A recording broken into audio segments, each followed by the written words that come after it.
Starfleet has always demanded sacrifice, but the latest episode of Starfleet Academy, Kozine, asks a question that goes way deeper than any battle. What happens when the sacrifice is your own identity? The impossible choices that Darem and Genesis are forced to make aren't just about loyalty or ambition. They're about what it means to be in Starfleet.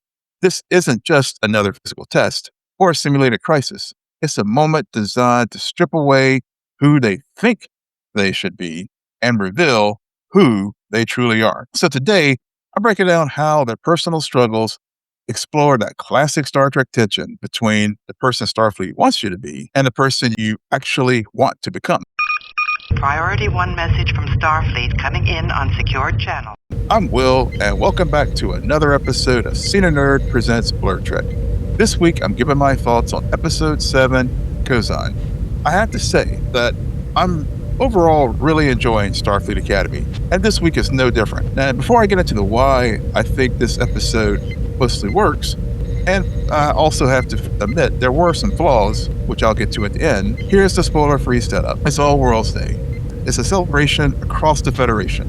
But while most of the campus empties out for the holiday, two of our main cadets get pulled into completely opposite directions. Darem is unexpectedly summoned home to face a cultural destiny he thought was years away. And at the same time, Genesis, who is still reeling from a prestigious nomination, risks everything for a secret she's desperate to keep buried. Now, I have to say this episode's pace is a bit slower.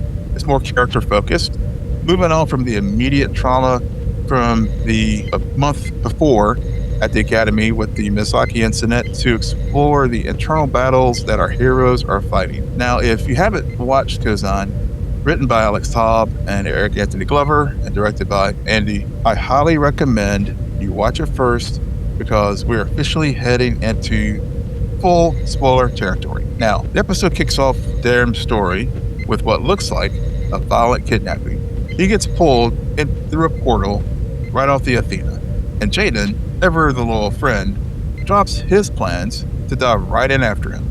But this isn't an attack. It's a Keonian marital abduction, a tradition calling Darem home for his sealing ceremony, his wedding. And as it turns out, Jaden isn't there as a innocent bystander. Darem immediately calls him his Kozine, the ceremonial best man. Now, this is where things get a bit complicated because Darem isn't some prince inheriting the throne. He's to Korea, and she is in line to be the queen. Due to a health scare with her mother, the timeline for their arranged marriage has been pushed forward, and then Darem is being called home to do his duty, marrying her and becoming the co-ruler of his people. It's a life of service and honor, but it's not the life he has chosen for himself. Now, this tension between Darem and Jaden is really so thick that you can almost cut it with a bat lift. Jaden calls him out for being willing to throw away his career in Starfleet, a path that he's earned, and Darem fires back by pointing out that Jaden, he accuses him of running away from his cultural roots. You can feel the conflict, and he genuinely cares for his intended wife, and he also doesn't want to let his people down or his family down, but the idea of leaving the Academy is absolutely crushing him, and he's trapped between two different versions of himself. But the resolution is what makes this very interesting, because to me, it doesn't come from Darem finding the courage to stay. No, it comes from Jaden. As the Kozine, he delivers this incredibly heartfelt speech, not about tradition or duty, but about the man Darem has become at the Academy, a man who has found his own path. And it's then that his new wife really hears what Jaden is saying, and she is realizing that Darem is just going through this out of obligation, and she makes the impossible choice for him. She asks him to abdicate so they can get an annulment, setting him free to return to Starfleet. He's free now, but as we see at the end, he's also a bit terrified, even though it's hidden by his cocky asshole persona, completely untethered from the future that had been planned for him his entire life. Now, to me, this is where this Star Trek connection, where a duty's been inverted, really works well. And it's a flip of that classic Star Trek trope, especially one we've seen over and over with the Klingons. The clash between personal desire and rigid duty. Just think about the time when Worf and the Next Generation killed Duras to avenge the murder of Kalar. Picard reprimanded him because he, putting Starfleet's principles above Worf's personal code of honor. To me, this also reminds me of the episode Sins of the Father, where Picard is also having to serve as Worf's Hadith, a second who is honor bound to fight for an accused warrior. In both of those classic stories, duty is an iron cage, forcing our characters to break personal bonds for a higher inflexible principle. And Kozan, to me, turns that somewhat on its head, because here, the personal bond, the friendship between Jadam and Darem is the very key that unlocks that cage of duty. His loyalty isn't in tradition, it's to his friend's happiness. His speech isn't about upholding an obligation, it's about championing his friend's individuality.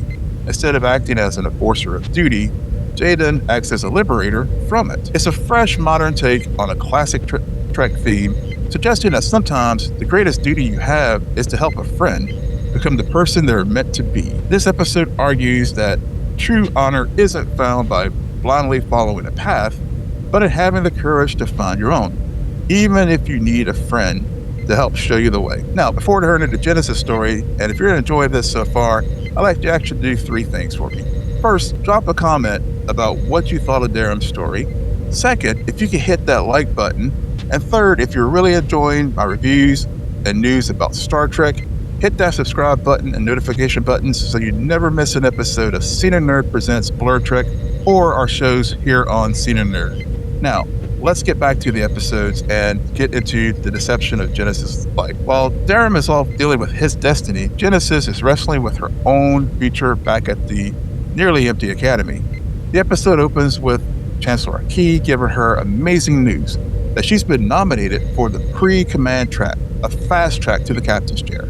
This should be a moment of pure triumph, but for Genesis, it just sparks a crisis of confidence. Why?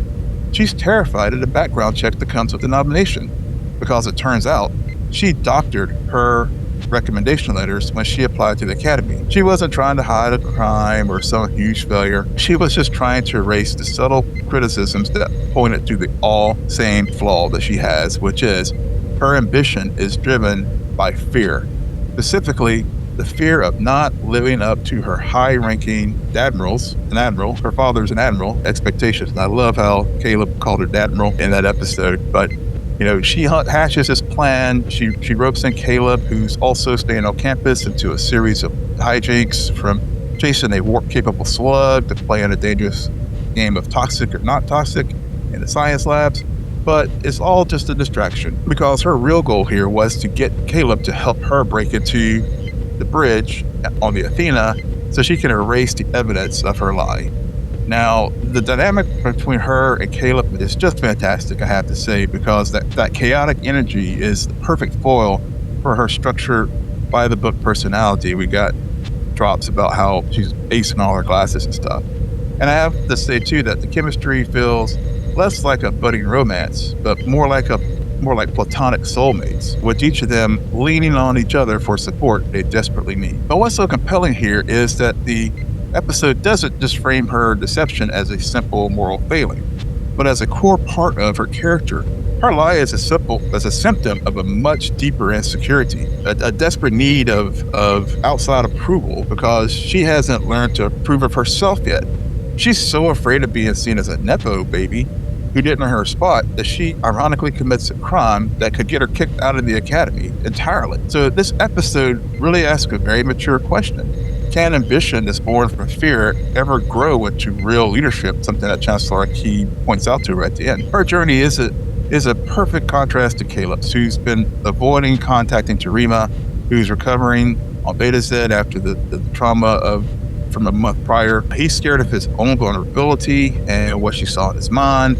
And as they run around the academy, Genesis keeps pushing him to reach out, to face the emotional intimacy that he's running from. And by the end, when they're facing the music for their actions, we finally see Caleb record a very heartfelt, vulnerable message to Terima.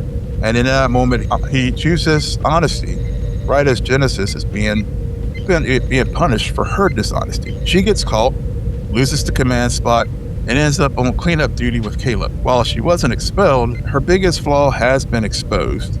and it forces her onto a new and hopefully more honest path. So as I said, Kozan is a character-driven episode, and it was smart to slow things down a little bit after the high stakes of the last few weeks.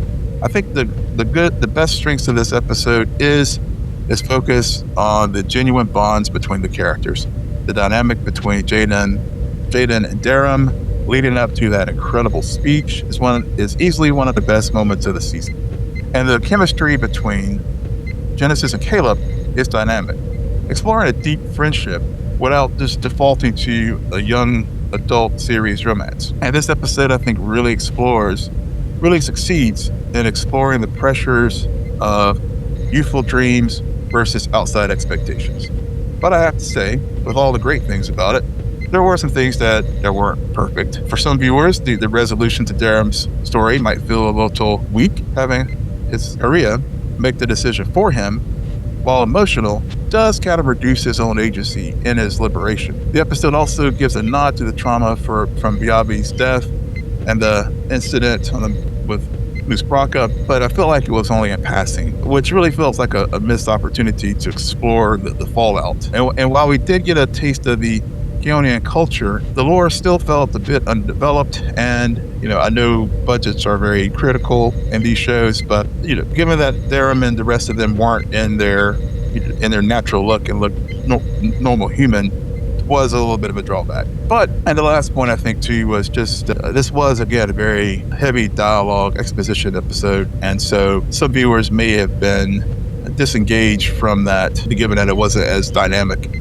as it could have been. But overall, I really did enjoy this episode, and ultimately uses two crises to reinforce a core Star Trek idea. In that Starfleet isn't just about exploring strange new worlds or fighting battles. It's a place for self-discovery. It's a crucible where young people are allowed to make mistakes, to fail, to face their deepest fears, and to get back up and hopefully find better versions of themselves. Darem hasn't been freed from one destiny, but now he faces the terrifying freedom of his future, where he has to write his own. And now Genesis has avoided from being expelled, but now she has to rebuild her career from a place of total honesty, facing the very fears that she tried so hard to try. Both were forced to choose between the person they were told to be and the persons they want to become.